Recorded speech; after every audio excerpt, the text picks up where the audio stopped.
Magandang araw sa inyong lahat. Ako si Teacher Matt. Ngayong araw, ang pag-uusapan natin ay ang mga madalas na tinatanong sa board exam pagdating sa business mathematics. Wala nang paligoy-ligoy pa kapag tinanong kayo sa board exam ng if Ms. Reyes invested 500,000 at 5.5% annually after 2 years, her investment will earn interest of, ito ba ay 2,500, 50,000, 27,500 o di kaya ay 55,000. Sa bilang na ito sinasabi na si Ms. Reyes ay nag-invest ng 500,000 sa taonang interest na 5.5%. Kasi kapag sinabing annually, isang beses sa isang taon. Kapag sinabi namang semi-annually, 2 beses sa isang taon. Kada ika-6 na buwan. Kapag sinabi namang quarterly, 4 na beses sa isang taon. Kada ika-3 buwan. Kapag sinabi namang monthly, 12 sa isang taon. Kada buwan. At ang tinatanong, pagkatapos ng 2 taon, ang kanyang perang ininvest, magkano ang kikitain? Para makuha natin ang tamang sagot, gagamitin natin ang formula para sa simple interest na I equals P times R times T. I is the interest earned, P is the principal, R is the annual interest, at ang T ay ang time period in year. Ipa-plug in lang natin dito sa formula ang given. Kaya magkakaroon tayo ng I equals 500,000 ang principal times 5.5% ang rate times 2 naman para sa ating time dahil 2 years. Pwede nyo itong idirektang ilagay mismo sa inyong mga scientific calculator. I equals 500,000 times 5.5% times 2 equals 55,000 pesos. Yan ang interest na kikitain ni Ms. Reyes pagkatapos ng 2 taon sa perang kanyang ininvest. At ito ay makikita sa letter D. Malinaw na po ba? Interest at 8% after adding 3 months of 6,000.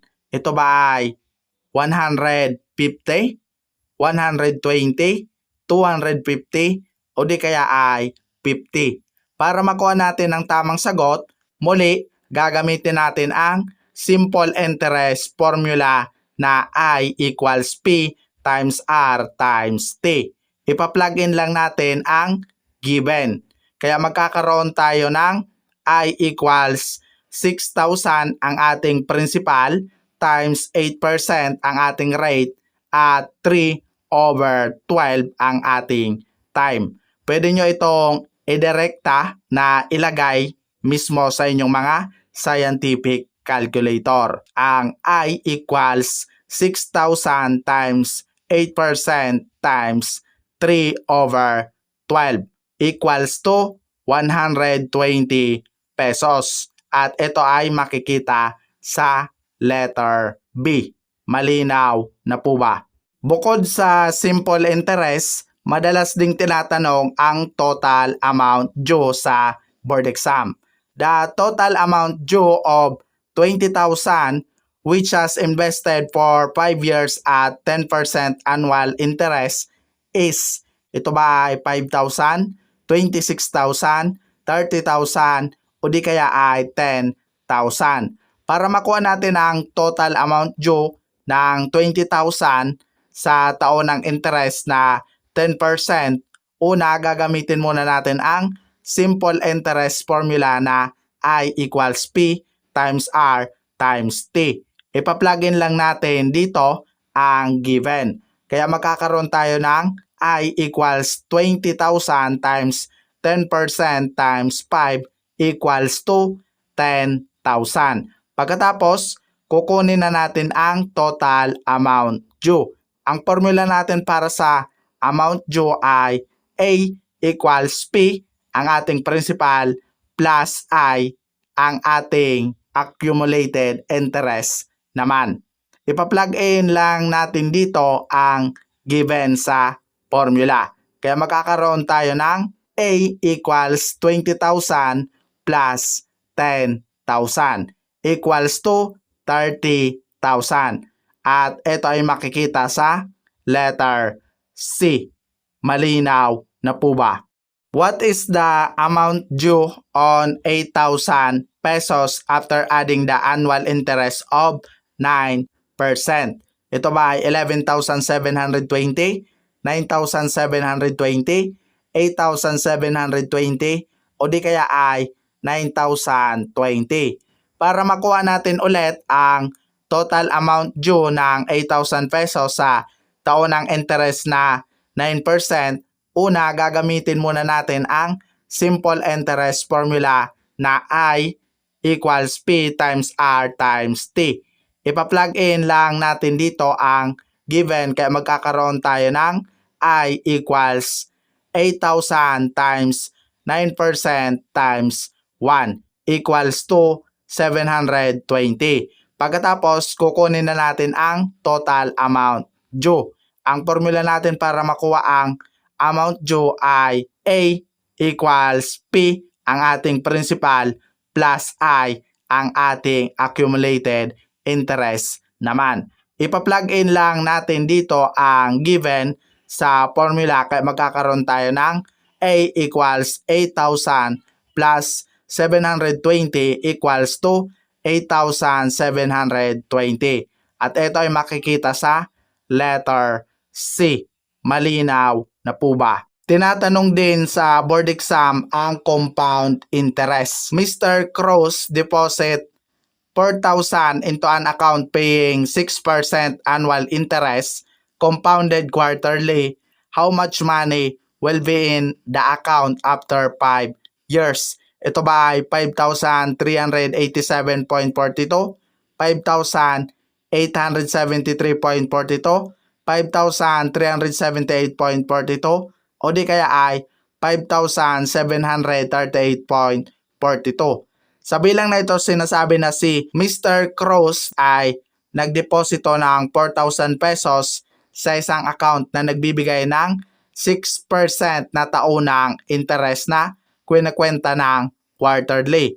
Magkano ang halagang may ipon sa account pagkalipas ng 5 taon? Para makuha natin ang tamang sagot, gagamitin natin ang formula para sa compound interest na future value FB equals P, the quantity 1 plus R over N raised to N times T. Pagkatapos, ipa-plug in lang natin dito ang given sa formula. Kaya magkakaroon tayo ng FB equals 4,000, ang principal, the quantity of 1 plus 6% over 4, ang rate over the number of times the interest is compounded per year, raised to 4 times 5 ang ating time. Pagkatapos, i-compute na natin kaya magkakaroon tayo ng 5,387.42. At ito ay makikita sa letter A. Malinaw na po ba?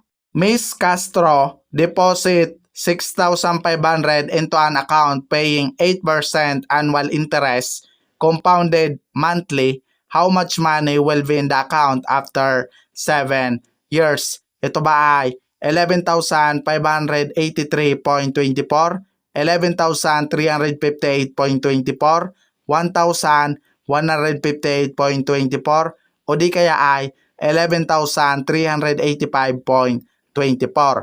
Sa bilang na ito, sinasabi na si Miss Castro ay nagdeposito ng 6,500 pesos sa isang account na nagbibigay ng 8% na taonang interest na kwenta ng buwanan. Magkano ang halagang may ipon sa account pagkalipas ng 7 taon? Para makuha natin ang tamang sagot, gagamitin natin ulit ang formula para sa compound interest na future value FB equals P, the quantity of 1 plus R over N raised to N times T. Pagkatapos, ipa-plug in lang natin dito ang given sa formula.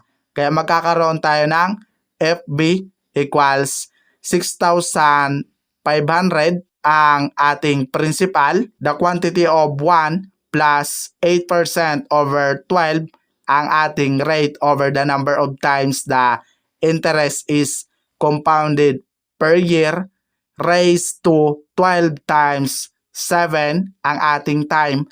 Pagkatapos, i-compute na natin. Kaya magkakaroon tayo ng 11,358.24. At ito ay makikita sa letter B. Palinaw na po ba?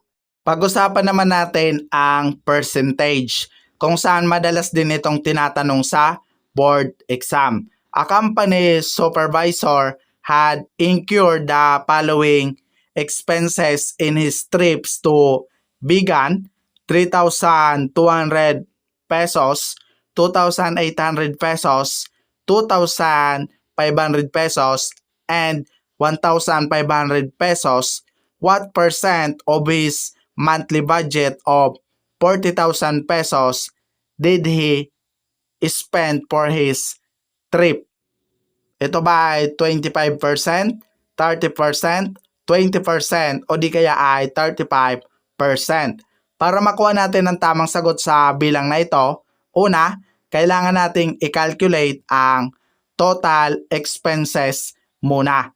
Kaya magkakaroon tayo ng 3,200 plus 2,800 plus 2,500 plus 1,500 equals to 10,000 pesos. Pagkatapos, 10,000 divided by 40,000 equals to 0.25 or 25%. At ito ay matatagpuan sa letter A. Malinaw na po ba?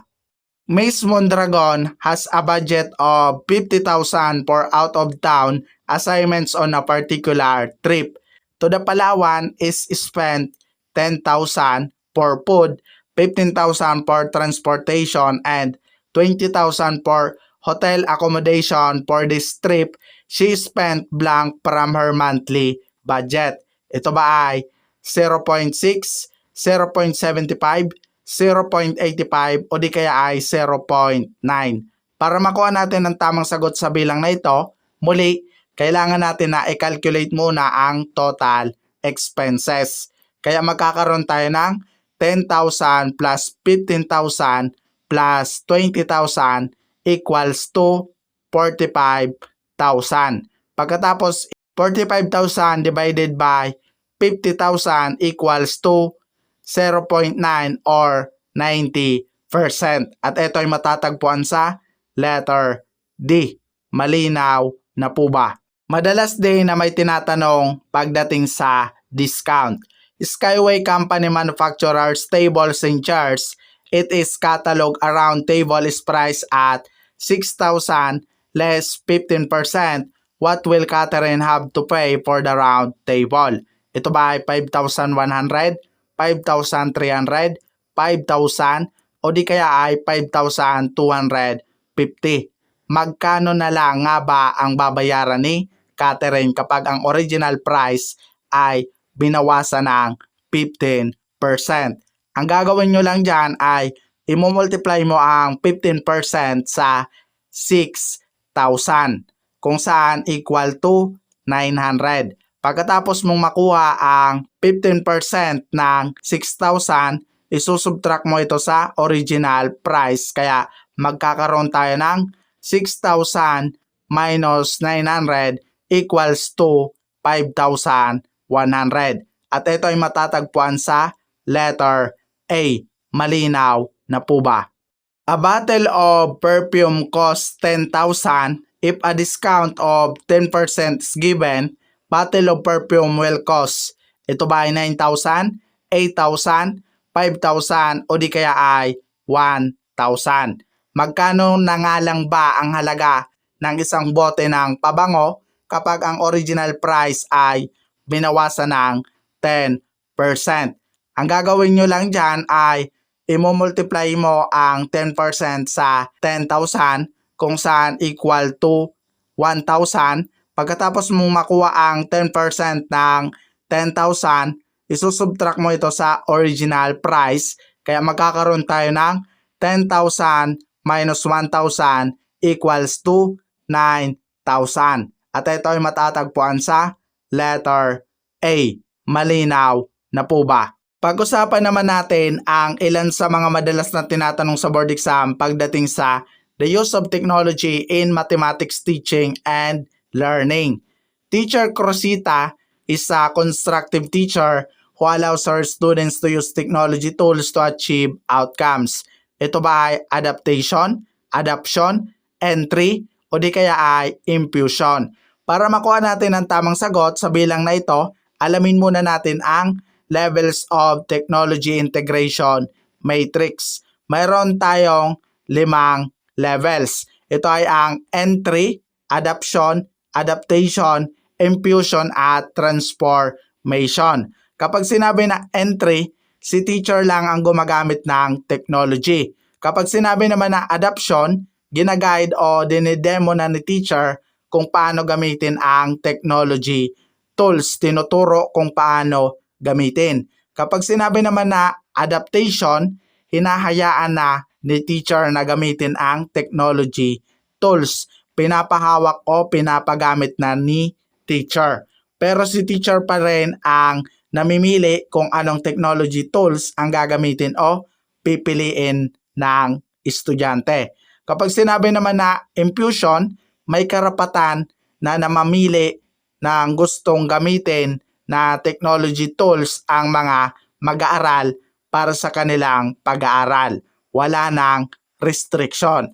At panghuli, ang transformation. Kapag sinabi naman na transformation, ang mga kagamitang teknolohikal ay ginagamit upang mapadali ang mga aktibidad sa mas mataas na antas ng pagkatuto na maaaring hindi naging posible kung wala ang paggamit ng teknolohiya.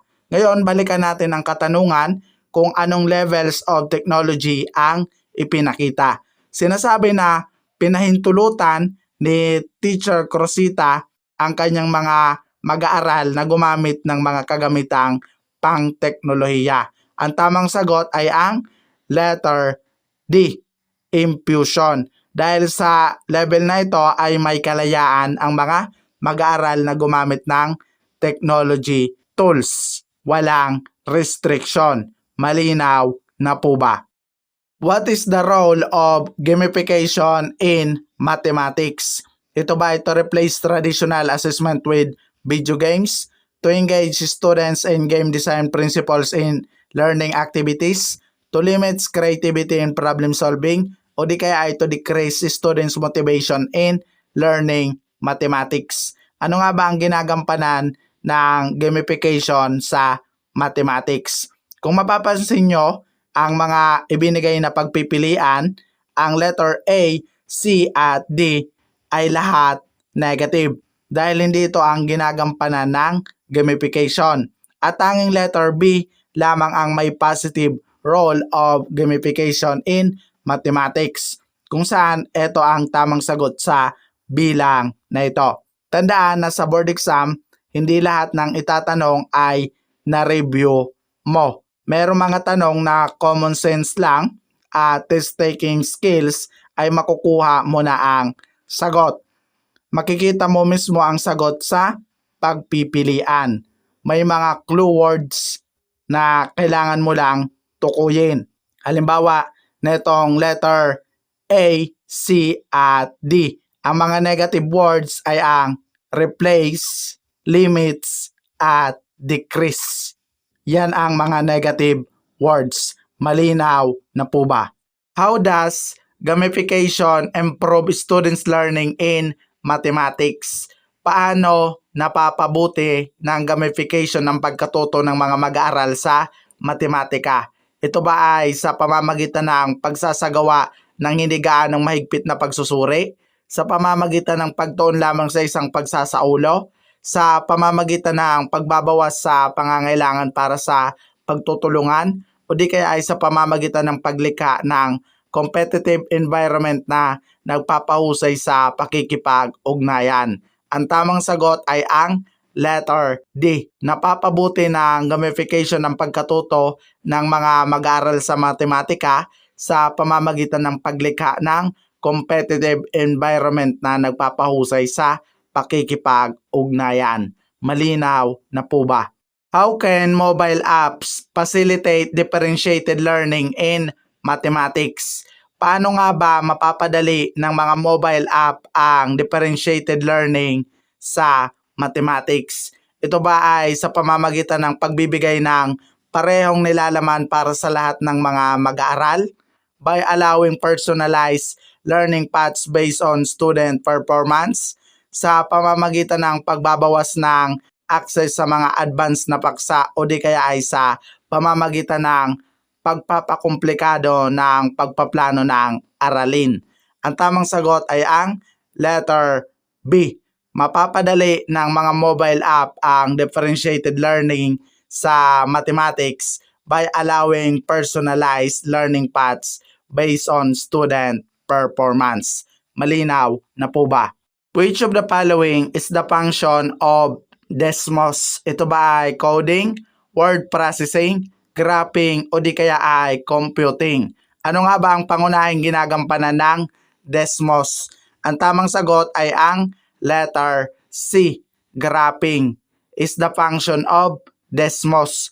Kilala ang Desmos bilang isang advanced na online graphing calculator na ginagamit sa edukasyon sa matematika upang mag-plot ng mga function, gumawa ng mga talahanayan, at mag-visualize ng mga equation. Malinaw na po ba? At dyan nagtatapos ang presentasyon ko ngayong araw at magkita-kita tayo muli para sa susunod pa na kaalaman na aking ibabahagi.